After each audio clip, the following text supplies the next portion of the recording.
Halo, assalamualaikum warahmatullahi wabarakatuh. Anak-anakku yang saya banggakan, khususnya kelas 9. Pada kesempatan ini, Gus Luken Sunarto akan menyampaikan materi siap ujian bahasa Indonesia. Ada 3 materi yang akan kita ungkap kembali. Yang pertama adalah mengidentifikasi unsur-unsur cerita. Yang kedua, mengidentifikasi paragraf atau unsur-unsurnya. Dan yang ketiga adalah mengungkapkan teks laporan percobaan. Baik anak-anakku, langsung saja kita lihat satu persatu dengan berbagai soal yang terkait dengan ketiga hal tersebut. Di sini saya suguhkan sebuah kutipan cerita, yaitu tentang novel Mariana Katopo yang berjudul Romanen. Ya, ini dapat dikategorikan sebagai bahan bacaan populer. Plot ceritanya sederhana saja. Manen bertemu Munang, kemudian pertemuan mereka diawali di sebuah tempat wisata. Mereka saling mencintai, lalu terjadi kehamilan atas diri Manen akibat percintaan itu. Klimaksnya terjadi waktu Munang ternyata tak berani menikahi Manen karena orang tuanya menjodohkannya dengan wanita lain bernama Antini. Mengetahui Munang tak bertanggung jawab, akhirnya Manen bunuh diri. Anak-anakku, untuk mengapresiasi bacaan seperti ini, saya ingatkan kita harus selalu mencari kata-kata kunci dari setiap paragraf atau kalimat tersebut. Kita lihat di sana judul dari novel Romanen, ada 2 pelaku kan, yaitu Monang dan Manen. Di sana kita temukan plot ceritanya sederhana. Manen bertemu Monang.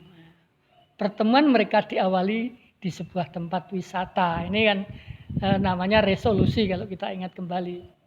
Dari resolusi atau pemberitahuan latar awal, maka berkembang kepada komplikasi. Terjadi perbedaan pandangan atau pendapat antara 2 pelaku. Setelah itu, komplikasi yang tidak bisa dihindarkan, tidak bisa diselesaikan atau dileraikan, maka terjadilah sebuah klimaks. Dari klimaks tersebut, setidaknya nanti akan turun dengan sendirinya, yaitu sebuah peleraian atau resolusi. Nah, diakhiri dengan the end atau tamat atau solusi. Nah, itu adalah sebuah alur cerita. Saya ulangi, alur cerita dimulai dari orientasi, kemudian tahap komplikasi, lalu tahap klimaks, kemudian juga resolusi, dan diakhiri dengan solusi, atau kalau dalam sebuah film ditutup dengan kata the end. Baik, pertanyaan pertama. Tahap orientasi cerita tersebut terdapat pada peristiwa. Ini kan kita kalau tadi sudah mencari kata kunci kan langsung enak menjawabnya. Tahap orientasi atau awal cerita, yaitu pertemuan mereka di sebuah tempat wisata. Ini jawabannya sudah pasti itu. Kan tadi ada kata plot ceritanya sederhana saja. Manen bertemu Monang. Pertemuan mereka diawali. Nah, ini jelas. Nah. Baik, pertanyaan yang kedua. Puncak ketegangan yang dialami Manen terdapat pada peristiwa.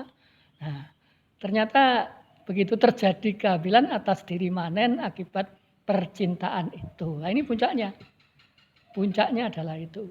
Atau di sana disambut dengan klimaksnya. Nah, ini terjadi waktu Monang ternyata tak berani menikahi Manen. Nah, kenyataan inilah yang dinamakan dengan klimaks atau puncak ketegangan yang sesungguhnya.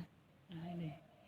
Jadi awal dari puncak ketegangannya adalah terjadi kehamilan, tapi begitu didesak ternyata Monang tidak berani bertanggung jawab. Ini puncaknya seperti itu. Akhirnya terjadi pertikaian yang sangat hebat Kemudian yang ketiga, soal ketiga, koda cerita di atas adalah adanya peristiwa.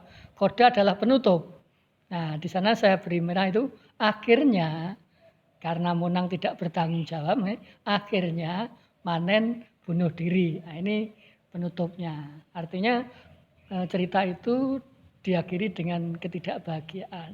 Nah, tuh. Siapa yang akan menjawab? Ya penonton sendiri atau pembaca sendiri yang akan menentukan akhir ceritanya. Begitu Manen bunuh diri, Monang bagaimana dan sebagainya. Itu. Yang berikutnya, pertanyaan nomor 4. Sudut pandang cerita di atas menggunakan sudut pandang orang. Saya ingatkan, sudut pandang adalah cara pengarang meletakkan diri sebagai peserta atau pelaku. Cara pengarang memberikan pelaku itu di dalam sebuah cerita. Apakah dia menggunakan sudut pandang orang pertama, atau pengarang ikut di dalam cerita, atau menggunakan sudut pandang orang ketiga. Pengarang mungkin tidak ikut di dalam cerita. Yang jelas ada 2 sudut pandang itu. Sudut pandang orang pertama, kalau cerita itu menggunakan kata-kata aku. Nah, di situ tampak ketika nanti pengarang sebagai pelaku. Nah, di dalam cerita penggalan cerita di atas tidak ada kata aku. Yang ada adalah orang ketiga atau dia kan begitu.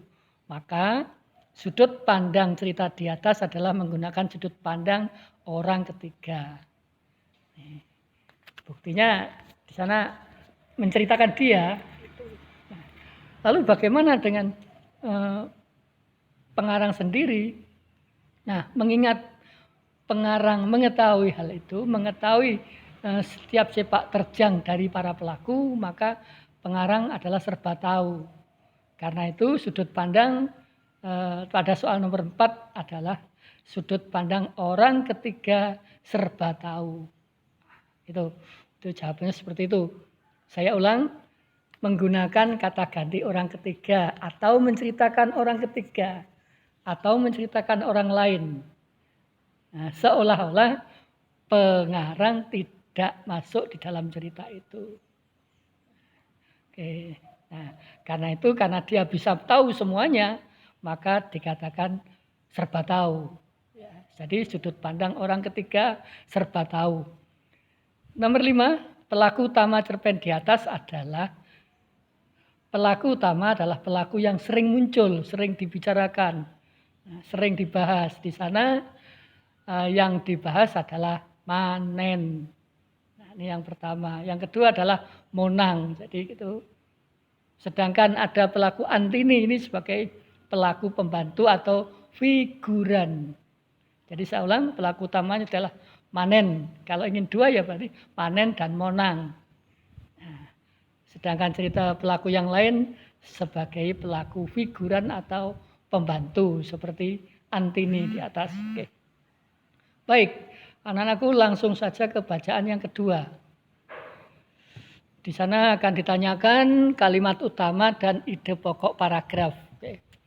Kita cermati sekali lagi dengan cara menentukan kata-kata kunci setiap kalimat. Oke, saya bacakan. Sejak di masyarakat, aku cinta produk dalam negeri. Muncullah produk-produk dalam negeri yang berkualitas. Pemasarannya tidak hanya terbatas di dalam negeri. Mobil-mobil dalam negeri sudah dipesan oleh beberapa negara tetangga. Pakaian dalam negeri memasuki pasaran Amerika, Eropa, dan Asia. Masyarakat Indonesia mulai menyenangi barang-barang bermerek buatan Indonesia. Oke, di sana ada kata kunci produk dalam negeri. Oke. Apa buktinya? Mengapa? Dijawab di sana, pemasarannya tidak hanya terbatas dalam negeri. Contohnya mobil-mobil sudah dipesan banyak tetangga. Pakaian juga demikian, memasuki pasaran di luar negeri. Ya. Kemudian kalimat terakhir kita lihat, masyarakat Indonesia mulai menyenangi barang-barang bermerek buatan Indonesia. Nah, jadi kata kuncinya adalah produk dalam negeri. Aku cinta produk dalam negeri. Karena itu, karena kata kuncinya cinta produk dalam negeri, maka di sana ide pokoknya adalah aku cinta produk dalam negeri atau masyarakat cinta produk dalam negeri. Ya, itu. Nah, karena ada kata dalam negeri ini ada kalimat pertama, maka kalimat utamanya ada di kalimat yang pertama. Jadi kalimat utama dalam paragraf dilihat jelas di sana ada kata kunci dari ide pokok. Sehingga terjemahannya kalimat utama adalah kalimat yang di dalamnya terdapat ide pokok paragraf. Nah, ide pokoknya apa? Produk dalam negeri. Nah, tuh. Masyarakat, ya, jadi masyarakat cinta produk dalam negeri. Ide pokoknya. Kalimat utamanya ada di kalimat yang pertama, otomatis. Oke. Baik, selanjutnya tentang penulisan laporan percobaan. Nomor 1 sampai 7 itu dituliskan tidak urut sesuai dengan pelaporannya, struktur laporan percobaan di sana. Dimulai dari simpulan. Nah, simpulan itu padahal kalau kita ingat di struktur adalah yang terakhir. Simpulan, pembahasan, cara kerja, tujuan, kajian teori, alat dan bahan, dan yang terakhir hasil pengamatan. Pertanyaannya, urutkan struktur penulisan laporan hasil percobaan dari data di atas. Pertama, diawali dengan judul, kan di situ judul tidak muncul, jadi langsung setelah judul pastinya ada latar belakang. Itu latar belakang juga tidak dimunculkan, karena itu selanjutnya adalah tujuan. Jadi nomor 4 di sana muncul. Setelah tujuan di sana ada manfaat. Nah, kalau dalam karya tulis ilmiah begitu, manfaat di sana juga tidak dimunculkan, maka dilanjutkan dengan kajian teori. Kajian teori ini membahas tentang teori-teori yang dipakai sebagai rujukan berdasarkan judul laporan Anda. Ya, itu. Jadi tujuan lalu kajian teori. Setelah itu baru menyebutkan metodologinya atau cara kerjanya, langkah-langkahnya. Lalu dimuatkan juga nomor 3 cara kerjanya, kemudian sebelumnya kita munculkan juga alat dan bahannya. Jadi sebelum cara kerja kita munculkan percobaannya apa, alatnya seperti apa, bahannya seperti apa, lalu bagaimana cara kerjanya. Setelah muncul cara kerja, maka dimunculkan hasil pengamatannya seperti apa, lalu pembahasannya seperti apa, dan bagaimana kesimpulannya. Jadi kalau 1 sampai 7 itu diurutkan, maka menjadi, saya baca, tujuan, laporan, kemudian kajian teori, lalu alat dan bahan, cara kerja, hasil pengamatan, pembahasan, dan setelah itu diakhiri dengan simpulan. Demikian anak-anakku tentang struktur penulisan laporan hasil percobaan. Nah, soal yang terakhir, nomor 9 dan 10, saya suguhkan soal tentang kebahasaan. Kalimatnya ada 4. Yang pertama adalah, saudara-saudara, pada umumnya sakit tenggorokan disebabkan oleh virus. 2. Biasanya terkait dengan tanda-tanda penyakit saluran nafas lainnya, seperti hidung tersumbat atau batuk. Yang ketiga, kebanyakan gangguan tenggorokan dapat sembuh dengan sendirinya. Dan yang keempat, namun untuk membantu agar lebih nyaman ketika sakit, kita dapat meminum air hangat dengan air perasan jeruk limon, dan madu. Pertanyaan nomor 9. Tulislah satu kalimat aktif dari paragraf di atas. Ya. Anak-anakku, saya ingatkan, kalimat aktif adalah kalimat yang subjeknya melakukan pekerjaan, aktif melakukan pekerjaan. Nah, biasanya ditunjukkan dengan predikat yang berawalan me, kata kerja yang berawalan me atau ber. Dari kalimat pertama ada disebabkan, kalimat kedua ada terkait, tersumbat. Oke. Kalimat ketiga ada dapat sembuh. Ya. Kalimat keempat ada membantu, ada meminum. Nah, yang jelas di kalimat keempat ada kalimat aktifnya. Nah, kalau diambil ya di sana kita dapat meminum air hangat. Ini kalimat aktif dari paragraf di atas. Jadi kalimat aktif terdapat pada kalimat keempat dalam paragraf di atas. Sekali lagi, kalimat aktif predikatnya berjenis kata kerja atau kata sifat, dan kalau kata kerja biasanya menggunakan imbuhan me atau ber, dan ini tampak pada kalimat nomor 4. Kemudian yang nomor 10 pertanyaannya, tentukan SPOK dari kalimat sakit tenggorokan disebabkan oleh virus. Saya ingatkan lagi tadi bahwa predikat kalau imbuhannya me maka predikatnya pasif, subjeknya kalau imbuhannya me berarti predikat aktif, ya itu ya. Kemudian kalau di berarti pasif. Oke. Sakit tenggorokan ini adalah yang dibahas.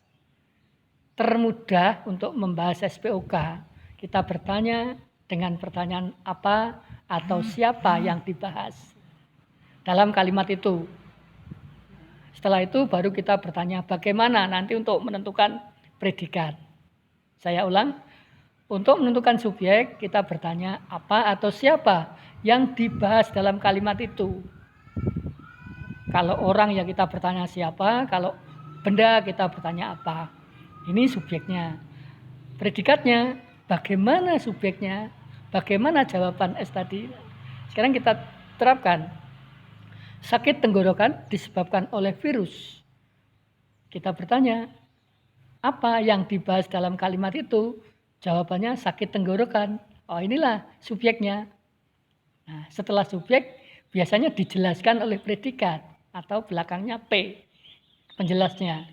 Karena itu kita bertanya, bagaimana sakit tenggorokan itu disebabkan oleh virus. Nah, disebabkan merupakan jenis kata kerja pasif, maka dia sebagai predikat.